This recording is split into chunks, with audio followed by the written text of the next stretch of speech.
that you would conform to that and participate actively in that process. And we're moving towards equal revenue sharing. We haven't always been with equal revenue sharing, but in the new day, whatever our contract entails, we're going to be in an environment of equal revenue sharing. Well, we found out politically that we weren't going to be able to take Texas without taking Texas A&M and Texas Tech. We weren't going to be able to take Oklahoma without also taking Oklahoma State. We weren't going to take Kansas without also taking Kansas State. And so some of the elements of it became untenable. This is all driven by turning on cable households. In-market cable availability and pricing, and out-of-market cable availability and pricing. So it's not driven quite as much by the old traditional areas of dominant influence that regular broadcast TV is, but it's certainly driven by the extent of the interest that we can generate from purchasers through cable systems. And so pricing is important. Clearances are very important. We were fairly far down the path in the Big Ten when I left to come to Stanford, and there was a 2-year bloodbath that was really very contentious among all the cable carriers in the Midwest, and for a long time there were big pockets where you couldn't get cable signals, and therefore even if you were willing to pay for it, it wasn't available on the tier that was presented by Cox or Time Warner or whomever the case might be. And so we finally got to the point where we really felt like we wanted to get to 12 so we could have a postseason football playoff, and so we could play in divisional play, and we ended up going out and selling 1 year's rights for the football championship and the incremental inventory that was derived from Utah and Colorado coming into the league. And we were able to sell those relatively small incremental items for almost $32 million for 1 year. Now, to give you a frame of reference on that, our entire package for the rest of the league was $56 million. So we're well behind the rest of the enterprise. And to give you a frame of reference on that, as I mentioned, I was part of the Big Ten when we started the Big Ten Network. We would have never been in the network television business had it not been for one thing. ESPN was flatlining everybody on their rights fee renewals. They had dropped the NHL. They had offered us half CPI as an escalator over a 5-year contract, and we had no competition in the marketplace. There was nobody bidding for the Big Ten property, and ESPN knew it. So we went back and said we've got to do some things to try and create a marketplace, and a network is one of the things that might allow us to do that. Well, 18 months later, ESPN came back along with ABC and paid us $2 billion for that which they were going to offer us half CPI for 18 months earlier. And we had a premium tier that we were able to sell to CBS and ABC, a premium tier that we were able to sell to ESPN separately, and a full network where they could distribute just about anything we wanted to. Now, they have some problems with inventory. During the summer, they're showing classic highlights from various games from years and years ago, and they're showing chemistry exams from East Lansing, Michigan, and so a few things like that. But some of it's not real high quality programming. But the opposite approach that has been taken, and it's the one that the SEC took, was they went down the path and said we want to do what the Big Ten did, and they were essentially annoying enough to people who might be interested in the product that ESPN came in and offered them a preemptive offer that was even higher than the Big Ten's offer. The SEC is over the life of their contract is going to take in approximately $210 million a year throughout the 15-year window of their contract. So compare that to a 4-year agreement that the Pac-10 had at $56 million a year. Compare it to that $210 million average or the $207 million average that the Big Ten got over the life of the contract, and parts of it are 16 years, parts of it are 20 years. We're a long ways behind. But the good news is we're going into a marketplace where the cable household setup is very different than it was even 6 years ago. There is more homogeneous thinking relative to how you go about clearing markets and how you go about pricing cable fees with the various custom companies. And the other good thing is we think we'll have 5 bidders for the Pac-10 television package. Now, we don't know if we'll end up with our own network. We think we have the best inventory in all of college sports. We believe that we can take some of our products into the Pacific Rim and some of them into Latin America. We think our soccer products are good enough to make us some money and to be populated around the world. We think we can take the basketball products, the volleyball products into Asia, perhaps some other things. We feel like compared to the Big Ten, we have much better women's programs. We have much better Olympic sport programs. The Pac-10 has won twice as many NCAA championships as any other league in the country. You could name any other 3 leagues, and their total wouldn't add up to what the Pac-10 has won. So in terms of quality inventory, we really are in a pretty good position. The other thing that we now are making an advantage that I think has always been viewed as a disadvantage is the so-called West Coast bias, and some of that is embodied in time zone issues. Hard for us to get our games on because of the time they come in. Well, what we're finding out is there's an appetite for 10 o'clock and 11 o'clock basketball and football games on the East Coast.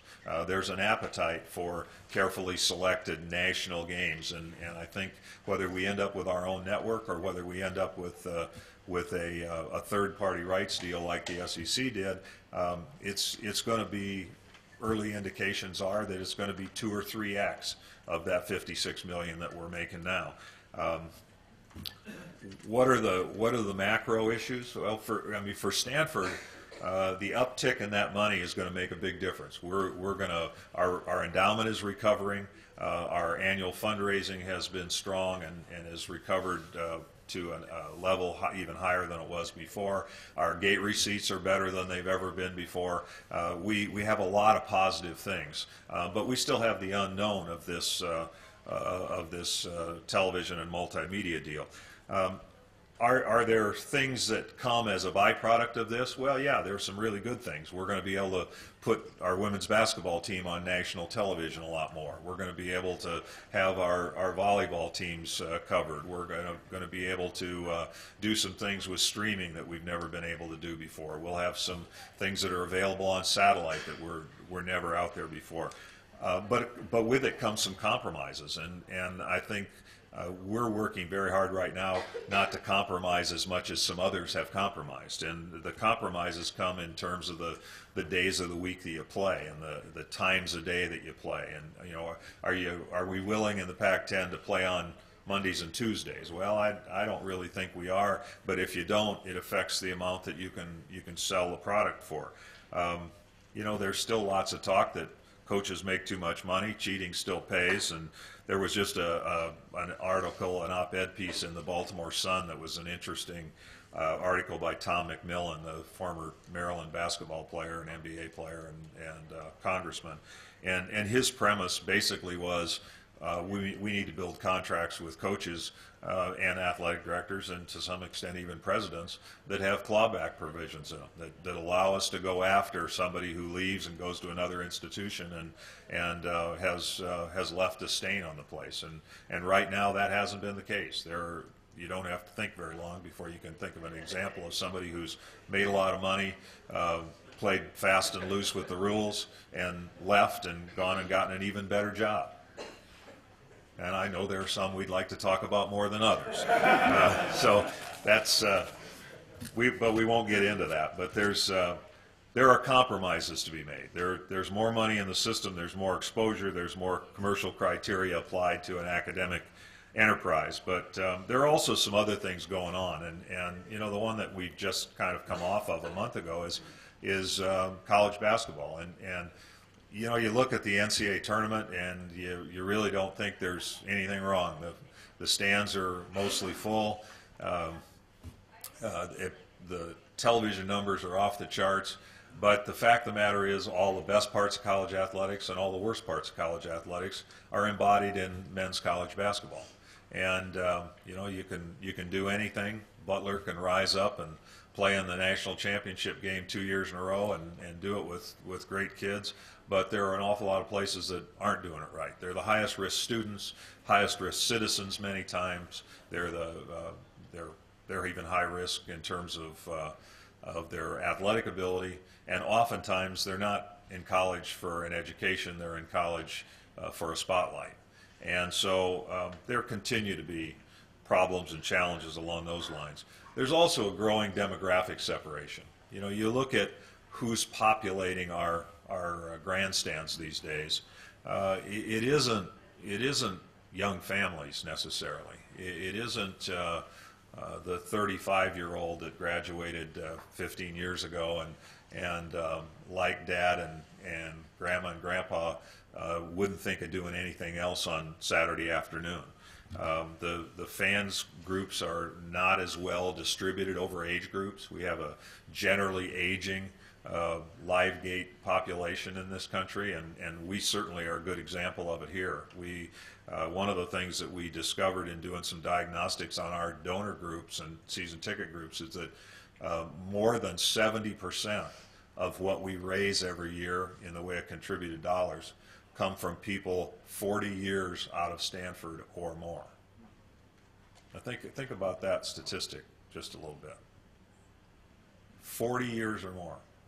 It's daunting, and once we discovered it, we've spent a lot of time since then thinking about ways to connect with young alums and how we can deliver our various messages digitally and using Facebook and Twitter and some of those kinds of things. There's a discontinuity with younger fans. They don't embrace the traditions quite like long-standing fans do, and the fact of the matter is you don't have as many people making that transition of being a former player to being a lifetime fan. Those transitions are taking place in different ways, and there's a lot of competition for consumers out there. We see it in our marketplace more than in most marketplaces. When I was at Iowa, you know, quite frankly, we could hang out a shingle that said the game's at 1 o'clock or 2 o'clock or 7 o'clock in the morning. You all come, and they'd have been there. Fact of the matter is, not much else going on Saturday in Iowa, and it's Kinnick Stadium becomes the fifth largest city in the state when it's at capacity, and it has been every game for the last 85 in a row or something like that. But you get into a more diverse population area like this. We've got, you know, it's far too small an area to have 2 NFL teams and 2 baseball teams and a NBA team and an NHL team and soccer team and all that stuff. I mean, it's a relatively small demographic for that number of sports teams, and so the colleges are all up against them. But the fact is, things are changing, and more people are connecting with their sports through websites. They're connecting through gambling sites. They're connecting through Twitter and Facebook. They're connecting through fantasy leagues. Oftentimes, their introduction to a favorite sport comes through a non-traditional method, a non-traditional introduction. And many times, it's not to one of the traditional sports that, I mean, we have, seems like one of everything. People ask me, would you have this at Stanford? Yeah. You have this at Stanford? Yeah. We have one of everything. I'd never seen synchronized swimming until I got here, and never seen it live. Well, the only thing I'd seen was that parody that they used to do on Saturday Night Live with the guys with the nose clips. But that notwithstanding, I mean, we got one of everything here, just about. But they're all fairly traditional. You know, I was shocked when I did a little research on, and some of you may be familiar with it. It's called the And One Tape Mix Tour. Population target, yeah, the young people, they know. They're thinking, how's this old codger know about that? Well, let me tell you, I haven't been on the site, and I haven't attended any of the events. But they generated $180 million in revenue last year, marketing to 11 to 17-year-olds. And the outcome of the game is not really all that important. It's about a lot of other things that go along with it. And you know, that person is not necessarily going to end up in Stanford Stadium. Maybe not necessarily going to end up in Candlestick Park either. But it's a different